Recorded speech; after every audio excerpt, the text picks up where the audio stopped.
बैसाखी के पर्व को पंजाब में बड़ी धूमधाम से मनाया जाता है, लेकिन वर्ष 1919 में इस दिन ऐसी दर्दनाक घटना घटी जो आज भी इतिहास के काले पन्नों में कैद है। पंजाब के अमृतसर में स्वर्ण मंदिर से कुछ ही दूरी पर स्थित जलियांवाला बाग में हुआ हादसा भारत की स्वतंत्रता के इतिहास से जुड़ा एक ऐसा दिन था जिसका जश्न नहीं मनाया जाता है। ऐसा इसलिए क्योंकि यह इतिहास का काला दिन था जो सिर्फ दर्दनाक और दुखद यादों से भरा हुआ है।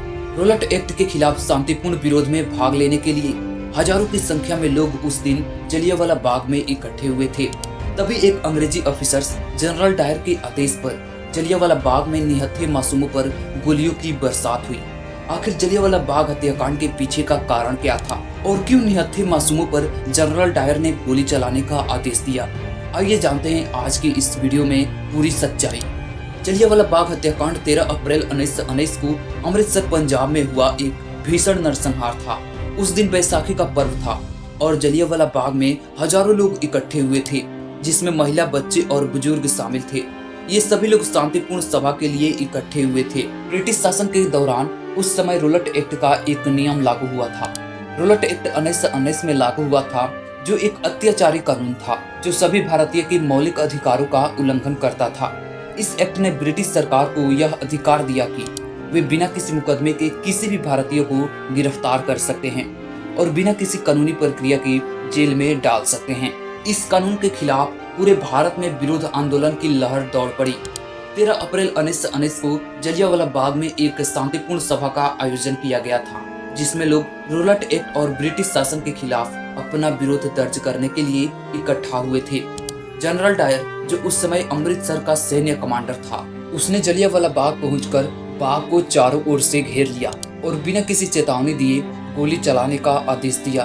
बाग के एकमात्र प्रवेश द्वार को भी सैनिकों ने घेर लिया था, जिससे लोग वहां से बाहर निकल नहीं सके। सैनिकों ने करीब 10 मिनट तक लगातार गोलीबारी की। लोग जान बचाने के लिए इधर उधर भागने की कोशिश कर रहे थे, लेकिन बाहर निकलने के सभी रास्ते बंद कर दिए गए थे। कई लोगों ने अपनी जान बचाने के लिए वहां पर मौजूद कुएं में कूद गए और फिर भी अपनी जान नहीं बचा पाए। जनरल डायर ने जलियांवाला बाग में गोली चलाने का आदेश इसलिए दिया क्योंकि उसे यह विश्वास था कि वहां पर मौजूद लोग ब्रिटिश शासन के लिए गंभीर खतरा पैदा कर रहे हैं, जिससे जनरल डायर ने गोली चलाने का आदेश दिया। जलियांवाला बाग हत्याकांड का भगत सिंह पर भी गहरा और अस्थायी प्रभाव पड़ा। 1919 में जब जलियांवाला बाग हत्याकांड हुआ तब भगत सिंह केवल 12 साल के थे। इस घटना ने उनके मन में ब्रिटिश शासन के प्रति गहरा आक्रोश और प्रतिरोध की भावना पैदा कर दिया। कहा जाता है कि इस हत्याकांड की खबर सुनने के बाद भगत सिंह तुरंत जलियांवाला बाग पहुंचे और वहां की मिट्टी को एक बोतल में भरकर घर ले आए। उसके बाद असहयोग आंदोलन की शुरुआत 1920 में महात्मा गांधी की लीड में हुई थी। महात्मा गांधी ने असहयोग आंदोलन का वंदन करते हुए भारतीय जनता से अपील की कि वे ब्रिटिश सरकार के साथ किसी भी प्रकार का सहयोग ना करें। उन्होंने लोगों से आग्रह किया कि वे सरकारी नौकरियों, स्कूलों, कॉलेजों, अदालतों और अन्य सरकारी संस्थानों का पूरी तरह से बहिष्कार करें। इसके अलावा गांधी जी ने ब्रिटिश वस्त्रों और विदेशी सामानों के बहिष्कार किया। असहयोग आंदोलन को देश भर में जमकर समर्थन मिला और बड़ी संख्या में लोगों ने इसमें भाग लिया। ब्रिटिश सरकार ने इस हत्याकांड की जांच के लिए एक आयोग नियुक्त किया, जिसे हंटर कमीशन के नाम से जाना जाता है। इस आयोग ने डायर की कार्रवाई को अत्यधिक क्रूर और अस्वीकार्य माना। जनरल डायर ने 1920 में अपने सैन्य पद से इस्तीफा दे दिया। उधम सिंह और जलियांवाला बाग हत्याकांड के बीच एक गहरा संबंध था। उधम सिंह जलियांवाला बाग हत्याकांड के समय एक युवा थे और इस भयानक घटना से वे बहुत गहरा प्रभावित हुए।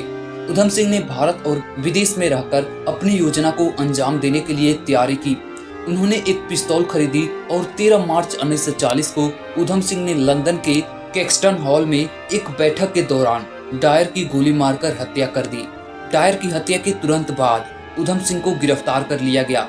उन्हें लंदन में एक मुकदमे का सामना करना पड़ा और 31 जुलाई 1940 को उन्हें फांसी दे दी गई। इस तरह से जलियांवाला बाग हत्याकांड का बदला उधम सिंह ने ले लिया।